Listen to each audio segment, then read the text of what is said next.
ones I did, but anybody who was in the show should feel really good about themselves. So give yourselves a round of applause if you haven't already done that.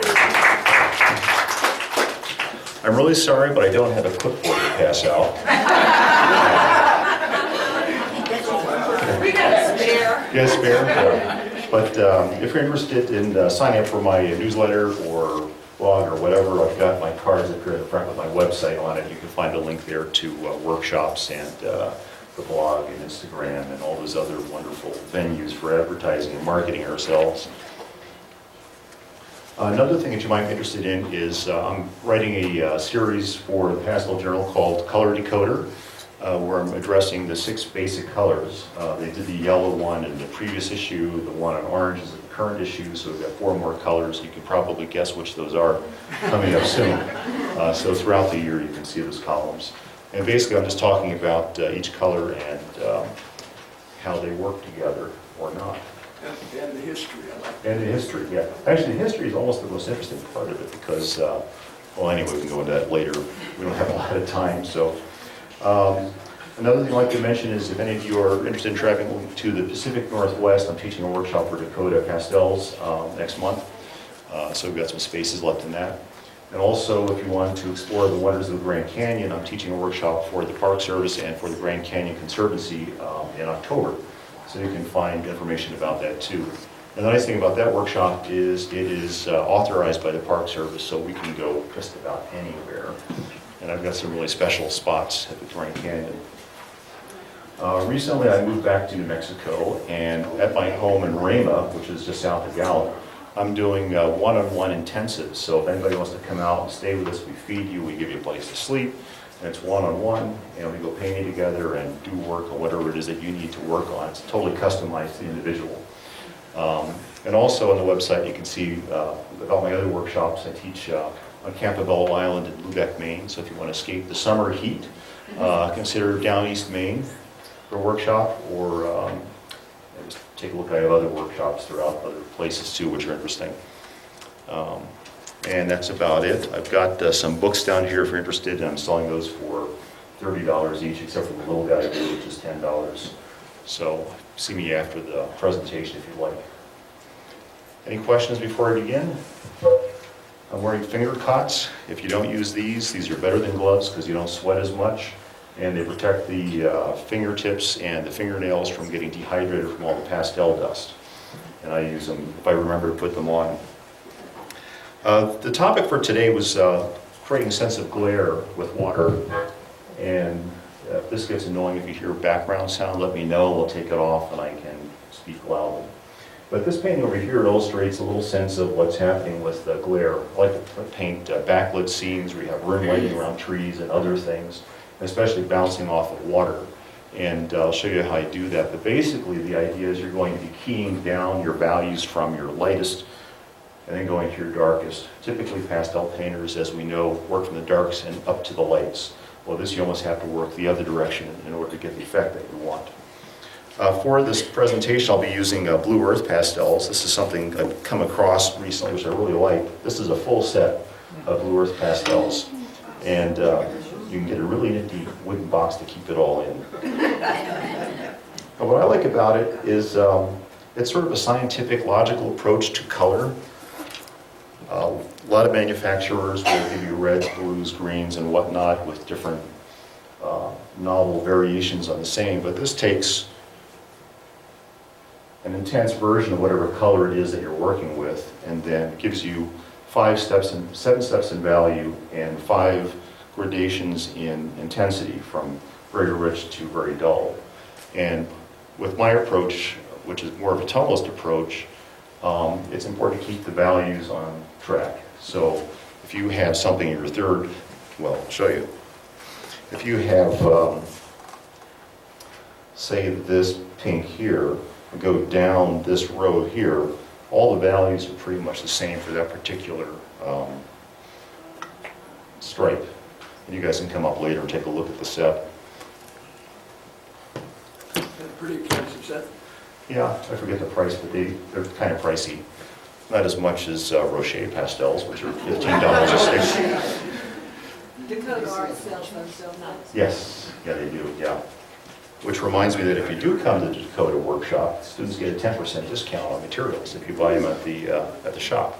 Do you have a question back there? I thought you answered Blue Earth. Is that Blue Earth? Blue Earth, yes. Yeah, sorry.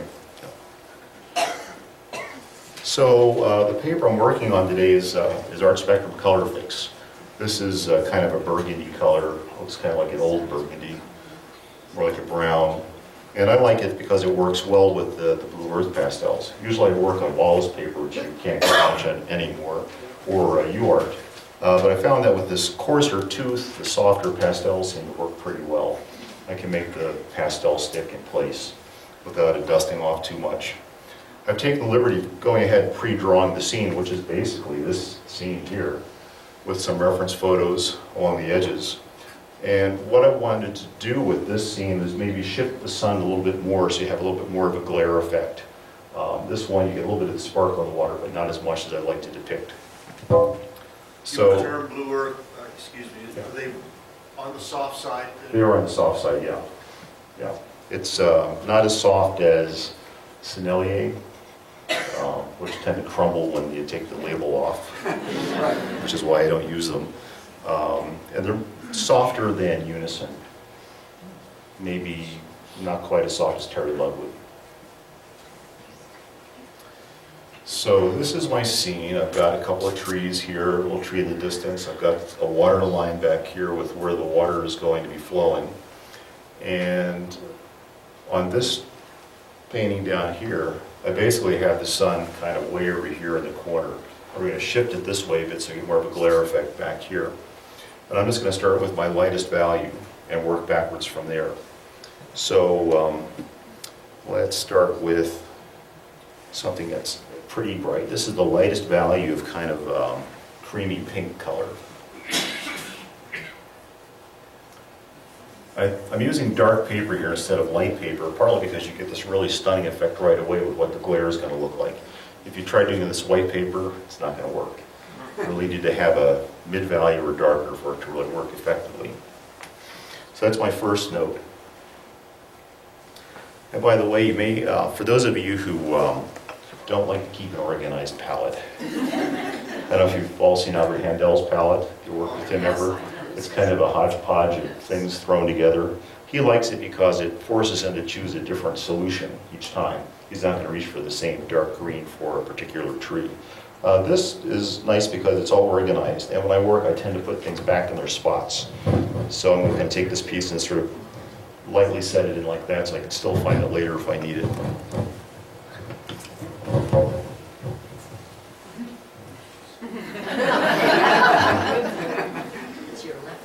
How do the dancers do that on stage without all that rustling? So this is probably as light as I'm going to go. I'm going to go down now the scale and go a little darker.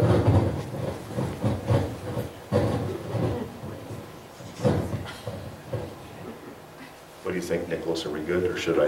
It comes good. Okay. I'll turn it off and on. Okay.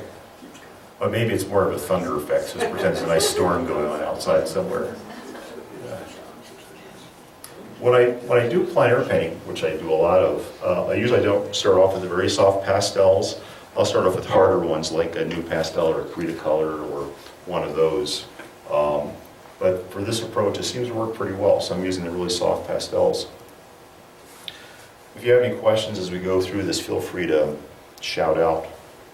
Now I'm going to go with a more of a mid-value orange, just kind of warm things up a bit as I come into the water that's a little closer to us.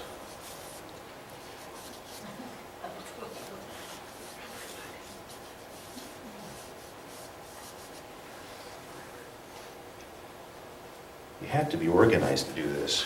I don't know how you can throw your pastels into a jumble.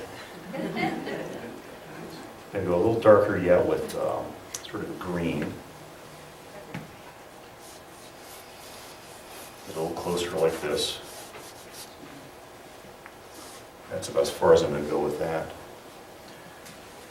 So there's your beginning of the water glare. The next thing I want to do is think about what's sunlit in this area. And one thing that really attracted me to the scene was some of the green grasses that sort of pop through the shadows here. So I've got a nice warm green that's almost the same value as this orange color. As you can see that well, but let's go ahead and put a little bit of that in to get that established. Maybe a little bit of that over here.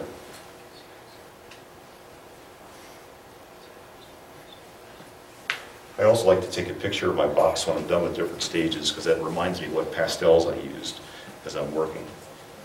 If you throw them in a jumble, you can't see that, but in this organized idea here, you can. Okay, now I'm going to move to my next value. So I'm thinking of the trees back here, maybe some of the foreground. So I tend to like to make these trees more of an autumn feeling back here, so we're going to go with kind of a pinkish value, keep it in the mid values. That might be a little light, be a little darker. And you're asking yourself, how can I tell? Because I can't compare that to anything. You're absolutely right. So I'm going to put some sky blue in. Something like this. But I don't want this to be as light as the water. I want this to be a bit darker, just to maintain that sense of glare. So if I put a little mark of this here, I can see that's almost the same. So we're going to go down one step more. Because that little blue mark sort of dissolves against that orange color. That one's a little darker, I can see it. So we'll go back with this darker one. Just establish that first.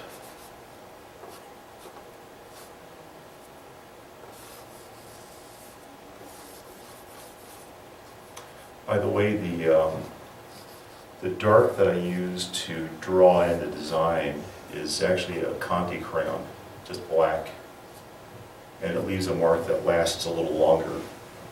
But I don't have any trouble with obscuring it when I paint over it.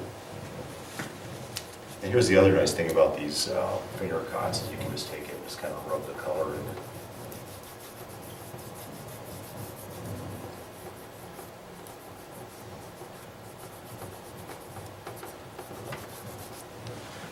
Okay, now we go back to the trees back here.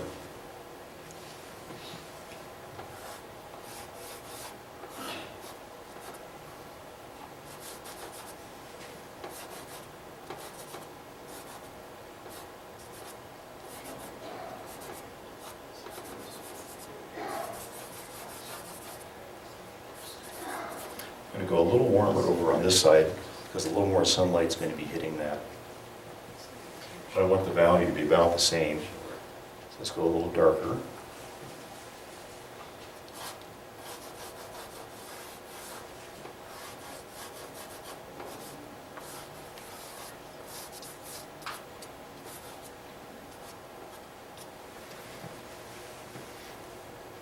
And again, I can take my finger and kind of massage the color around if I want, just to solidify it a bit more.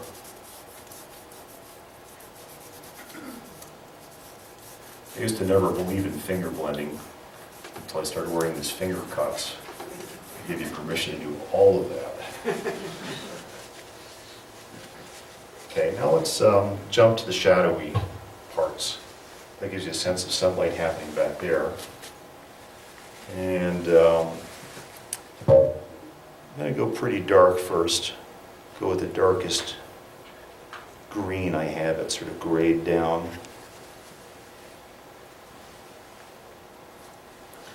Let's go dark, just to redo my drawing.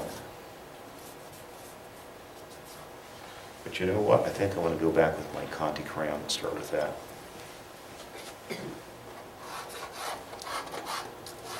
Is your copy black? It's pretty dark. I think it's almost black.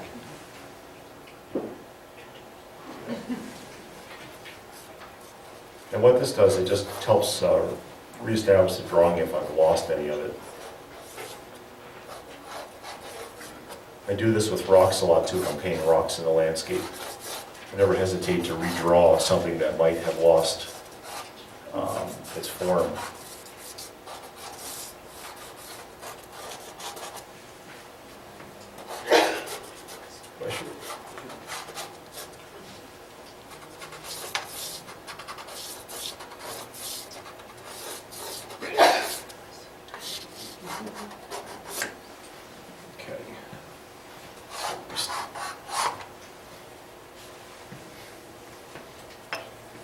It's not quite pastel, but it's, who's gonna know?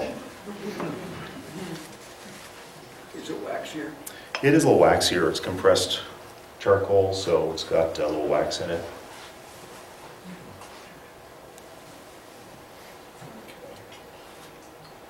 This is kind of a purpley kind of gray. I usually think in warm colors for sunlit areas and cool colors for shadowy spots. And if it's not quite cool enough, I can always cool it down more, or if it's not quite warm enough, I can always warm it up later. One of the approaches I teach in my plein air workshops is to make your best guess on this pass. So instead of agonizing over getting the exact color, you're looking more at getting the value and the color temperature.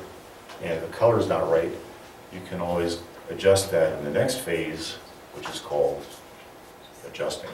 The adjustment phase. Yeah, the best guess phase actually takes a lot of the pressure off, because one of the issues with the plein air painting is you're really, now you're looking at your watch and saying, how much more time do I have? And if you just say, don't worry about it, just think of value and temperature. Is it warm enough? Is it cool enough? Is it dark enough? Is it light enough? And put it down.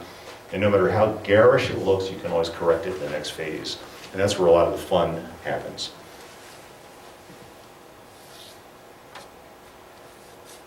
This is a nice purple color. It's almost like eggplant, but it's not quite.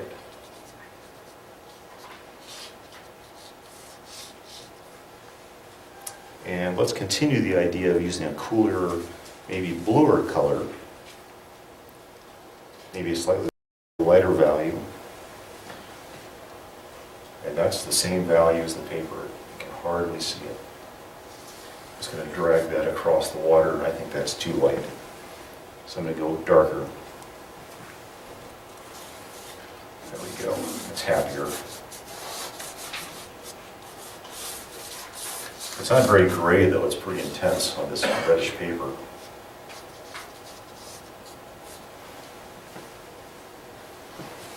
And this is a strip of beach, I guess, so it's more of a violet color. So we'll go with sort of a violet that's not quite that dark, maybe a little lighter.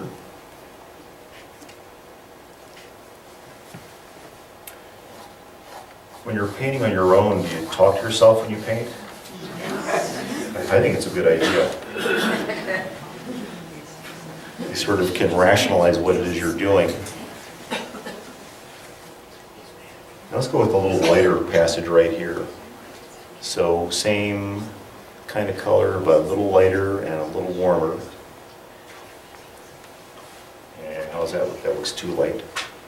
Let's go a little darker.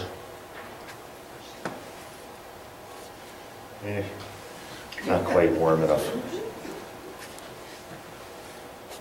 Better. And this just reminds us where maybe a little bit of sunlight is hitting there and there, maybe over here. Now let's work in some more of the greenery here. This is going to be kind of a cool blue-green that is as dark as the trees. So we'll go with this. Block it in. And you know what? Back here we need to have a little bit of green too, but it's going to be lighter, but it's further away. And it might be a little grayer. So we'll step up one value and maybe go over more to the grays. Could be darker, I think. That might be too dark. Let's go with it and see what happens.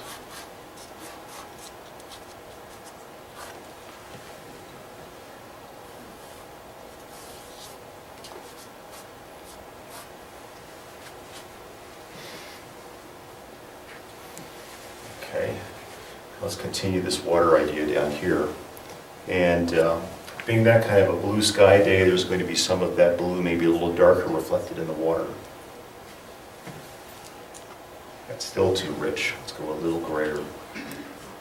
I know if I want something grayer, I can just go down my my row here and get something that's same value but grayer.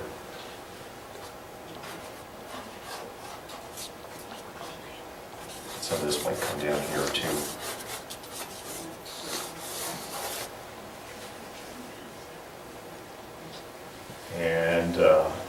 Usually at this point, since the painting's mostly, the paper's mostly covered with pastel at this point, I ask myself, what's the most wrong thing about the painting? That's where your best guess may have gone awry, and you say, okay, what needs to be adjusted? And I'm really looking at these red things out here, red and orange, and I think the color can be more muted. So I can go back to my, my little pieces of pastel here that I used. I used, I think, this one and maybe this one here, or maybe that one. And I can just gray it by going down the line a little bit, keeping the value about where I want it. So that's the same value, just a little grayer.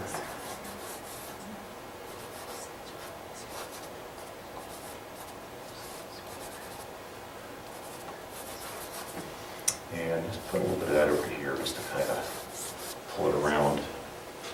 And then for the sunlit side, we're going to go a little grayer. That could be a little grayer yet. Yeah. Let's go all the way to the gray. Better. And I'll work some of this over here too. And while we're in, we'll take a little bit of this and put it down into the water.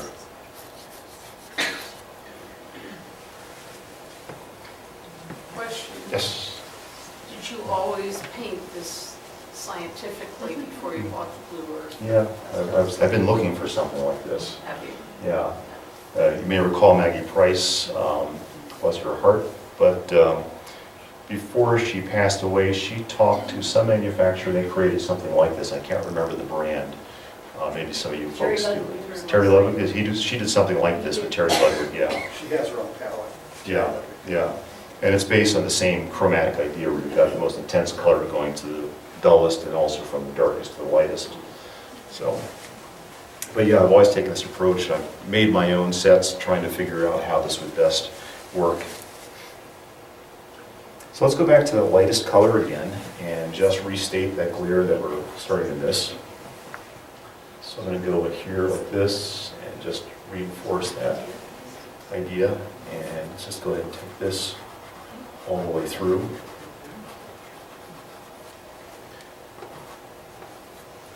And we're going to have to lighten the sky a bit. So with skies, what I like to do is think about what's happening between horizon and zenith. If you look at, go on a bright blue day, you'll see that it's darker and redder above, and it gets lighter and greener as it goes toward the bottom. So what I'll typically do is take something like the equivalent of an ultramarine blue, which is kind of a red blue, and put that toward the top, and then more of a green blue toward the bottom. If you were to look at this narrow wedge of sky in real life, you're not going to see that kind of transition between top and bottom. So I take that scale and compress it down so I get more of an effective depth in this little wedge of color. So if I find my blue, reddish blue, which is that one, let's kind of restate that. I don't know what that was, let's get rid of that. And then if I go a little greener and lighter, something like that, then go a little lighter yet.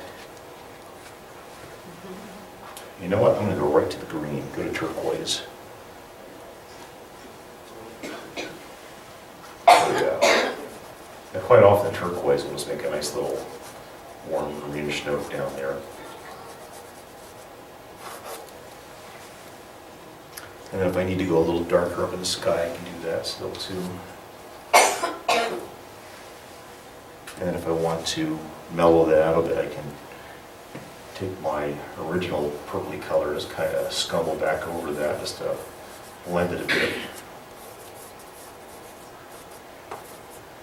And the idea is you want to get something that looks kind of like a rich, clear blue sky and not be too grayed down. Under these warmer lights, it's a little hard to see what's happening with that change.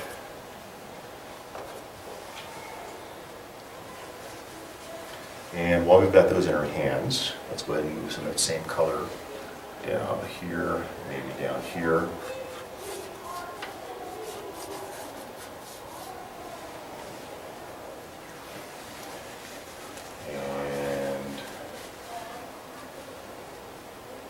And let's start doing more stuff in the back. So I want to introduce some darker elements back here just to break this up a little bit. So I'll take my pastel and just kind of lightly scum over the top of it, just to give it a little something extra back here. A little more visual interest. Maybe this connects with this tree here.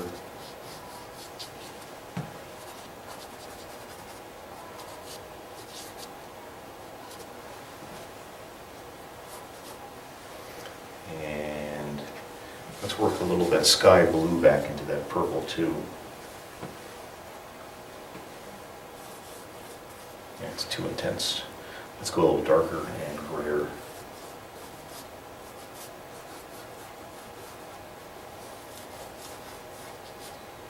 And down here, let's change that a bit. Actually, right here is going to be more of a, the tree's going away from you, so it's more of a distant event.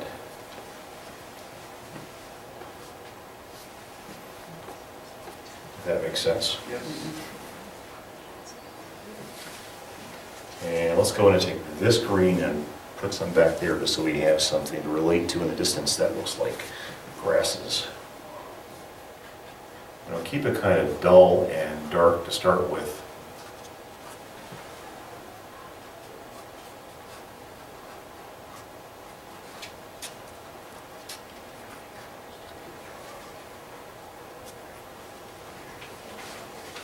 And wouldn't it be nice to have some of that garish color down here to help the painting a bit?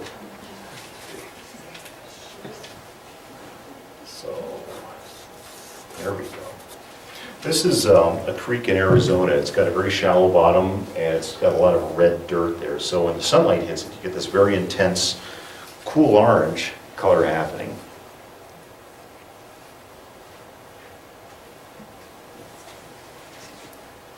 So you might find a section like that, or like this, or down here where the bottom comes close to this sandbar.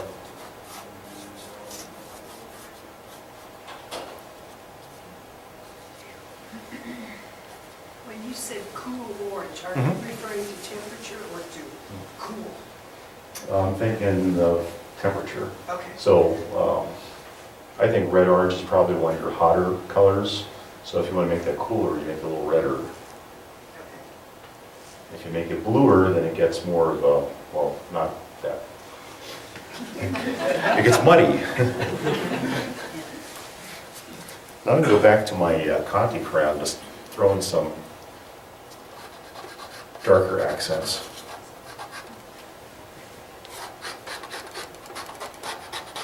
I had to make sure this easel was up to the, using the Conti crayon.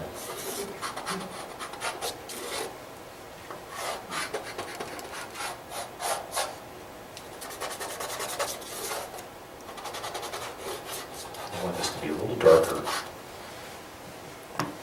So my darkest color here is like a really dark green.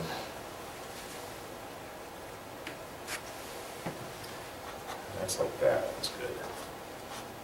Let's just take that in and work it in a bit.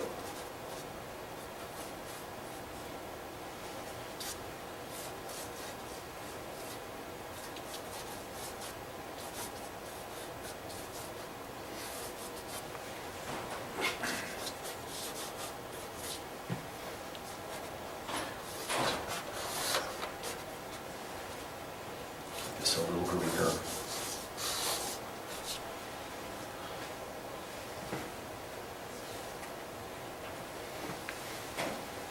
Okay, now we lost some of that green here, so let's go back in with a nice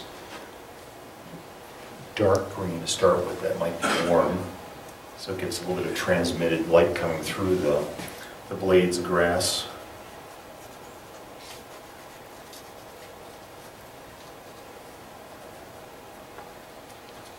And then go back to that lighter, warmer green. Something like that. And the value is almost as light as that. It's a little darker if you can see that spot against that, I'll put a bigger spot there so you can see it. You can see how dark that is against that light area. It's not going to be as light as the glare.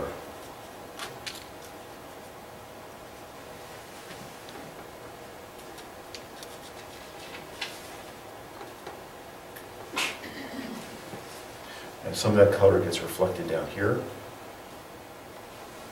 It would be typically a darker version of that. Anytime you have water reflection, dark things are reflected as a bit little lighter, light things are reflected as a little darker. So I should make that a bit darker, but I'm not going to worry about it right now. I would look at that more toward the adjusting phase at the very end. And some of this color is going to appear back here. A little bit of glare backlit.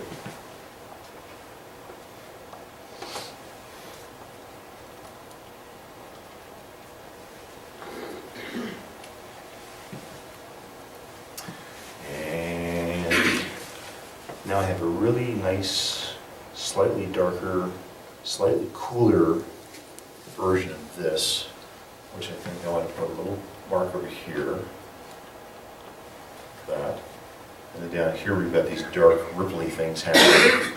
It's going to be a bit of that reflecting. Over here is a little ripply event happening. This might even be a bit of a waterfall here. And then sometimes you see water back in the distance, so you might even have a little bit back up in this area.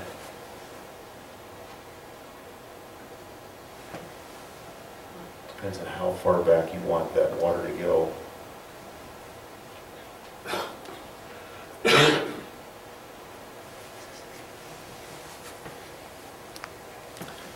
And what else is going to happen in this painting?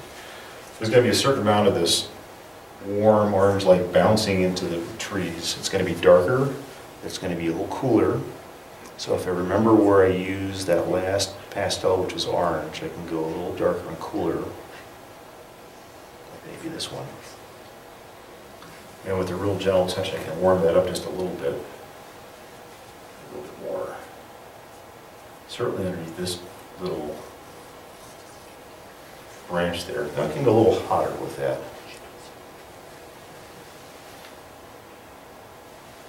I can go hotter yet, and lighter.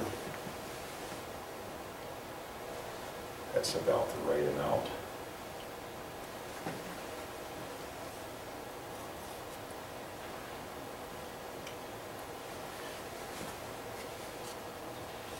And maybe just bring that on down here a little bit. Get a little bit of that reflected in here. You're also going to have a bit of that reflected green grass, or some of the green grass reflecting back into that shadow zone too, so I'll put that in.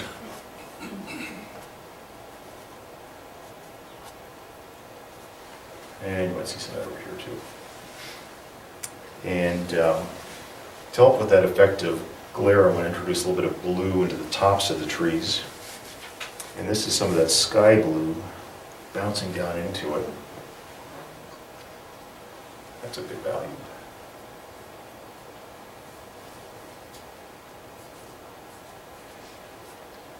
One thing you might notice is that these shadowy areas are rather dark. And if you're out in the landscape looking at a scene like this, you're not going to see it as dark as this. And that's partly because your pupils, when you look into this kind of an area, your irises are going to expand a bit. So you're going to start seeing more light in the shadow areas. You don't necessarily see it this way.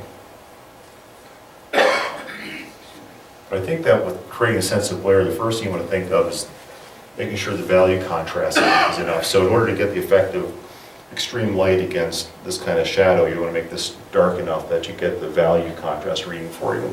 If you're looking at more of an impressionist kind of painting, you might think about using slightly lighter, more complementary colors in the shadow areas to kind of give that a little more life. The temptation is to make this too dark, and then it can be kind of dull and ugly. And if you can spice it up with some complementary color, maybe slightly lighter value, then you might have a more of a effective sunlight. I don't know if that made sense, but two different approaches. One is toneless, where you've got light against dark. The other one is you've got light against dark, but you're also playing with complementary colors to enhance the feeling of sunlight. So if you have yellow sunlight, you might have a blue-violet or a violet shadow thing happening. And you can make that shadow actually a bit lighter I still get the effect of glare. Try it.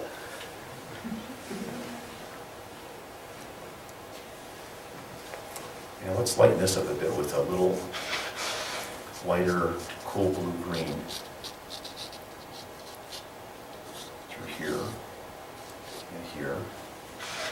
And I wouldn't mind introducing some dark into this area. It's almost merging a little too much with that area back there. I hesitate to outline things. Maybe you can go back in with some of that darker green and just kind of give us the feeling that it's not just a haze. It's got more structure to it.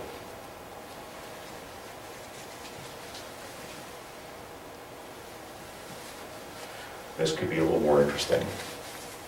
I'm going to go in with a little yellow. It's the same color as this and same value, but it helps a lot. But just the light touch on top of that greenish color to put down there would be nice. Does that make sense? Give a little more spice. Maybe put some holes back here. Little sky holes to pull the eye back a little bit. Let's see, what else can we do with this? There's still a lot of paper it's not touched. Take a slightly darker blue just to go back in the distance. Might be some little shadowy elements back here. Some of that blue sky from overhead is bouncing down into it.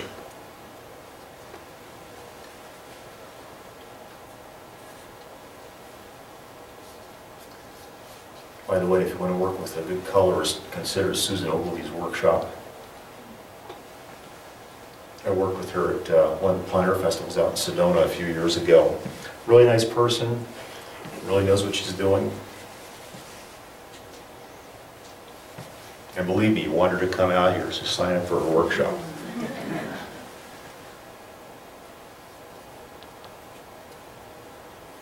And we can introduce a few more of these little slightly orangier passages, just to get a little more sparkle out into the distance.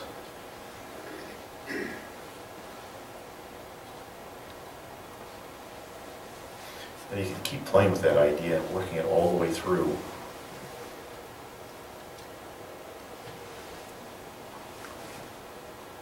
And one thing that's important with this rim lighting concept is the tree's going to have a little of that as well. So I might take the same color and just find where edge hits it. Oh, the sunlight hits it like that. That's going to increase the illusion of that strong sunlight coming around.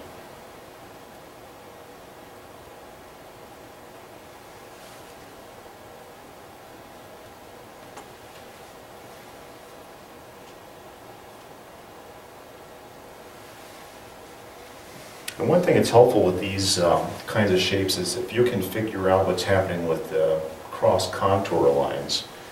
By that I mean something like this. You know, you can go ahead and just draw them in with your pastel. You know how they operate like that. That'll help the viewer understand what way the tree's leaning. Then you can do it with color. You don't have to use the charcoal stick. I'm going to stick a little guy right out here just to help define this a bit more, because I want to have a little bit of a cast shadow right there to help further define this round form. So I can take a slightly darker, yeah, that's good, but still warm color, and just kind of pull that shadow shape in. I can go down like this.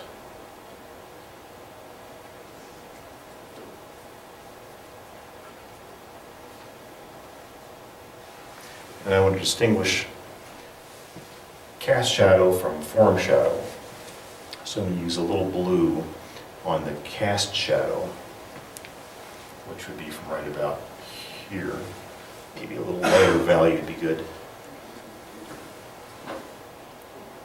Yeah, something like that. And maybe introduce some of the blue up here along that edge too, so we understand what's happening with that little shadowy element. That's a pretty intense blue.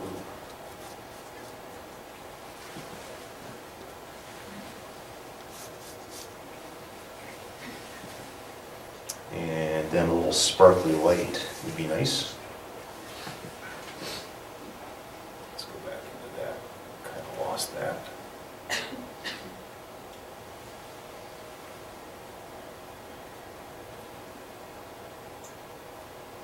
And that's where my big hand gets in the way, so I have to go in and adjust that again.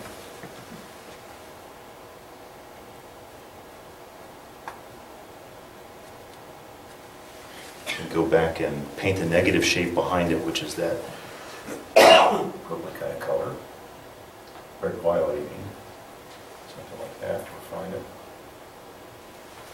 And then a little dot of light on the end of that guy, right here. Something like that. The nice thing about these blue earth pastels is they have a nice sharp edge on them. And usually you can find that where you need it to go. Sometimes I miss.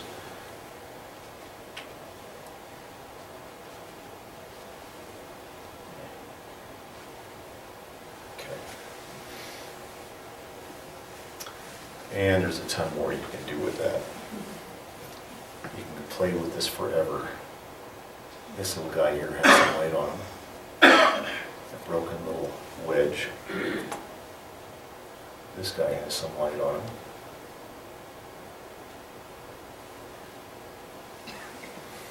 Go a little lighter.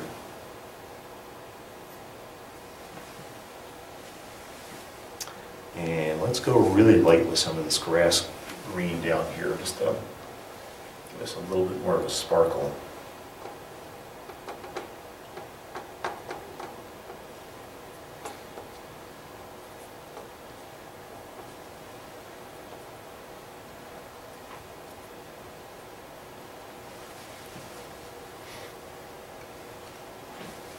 What else? The sparkle light's going to happen where the water hits that little bit of sandbar. Have a little shadow that's a little more defined by the light space around it. A little blue right here. And then down here, we have to resolve what's happening with this cast shadow. We sort of lost the form of that, so let's go back in and see if we can't reestablish that edge somehow.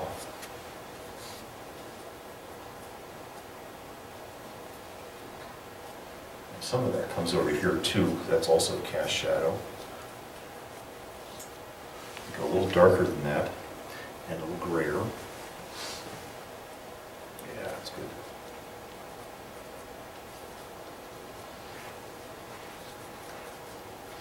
Because we want the light to come here, not get so hung up on these little sparkly guys down here.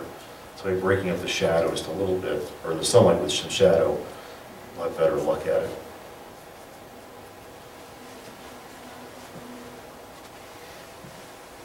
You can play with that for a long time.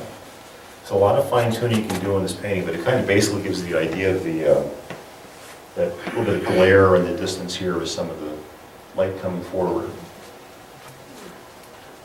So what I also brought besides this was I brought one that I worked on in the studio. My wife said, make sure you practice that before you do it live.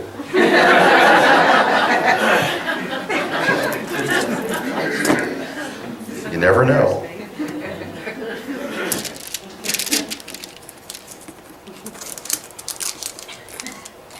So the one in the studio basically took the same process, and I spent a little more time with it.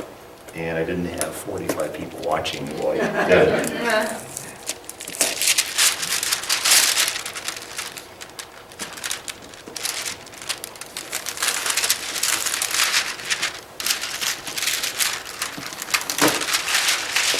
So it would look, this is a more finished version of that. Thanks. So I spent a little more time playing with what was happening in the shadow areas, a little more time playing with what was back in the distance. But the idea is the same. We're trying to get that effect of glare without overwhelming the rest of the painting. So that's the idea.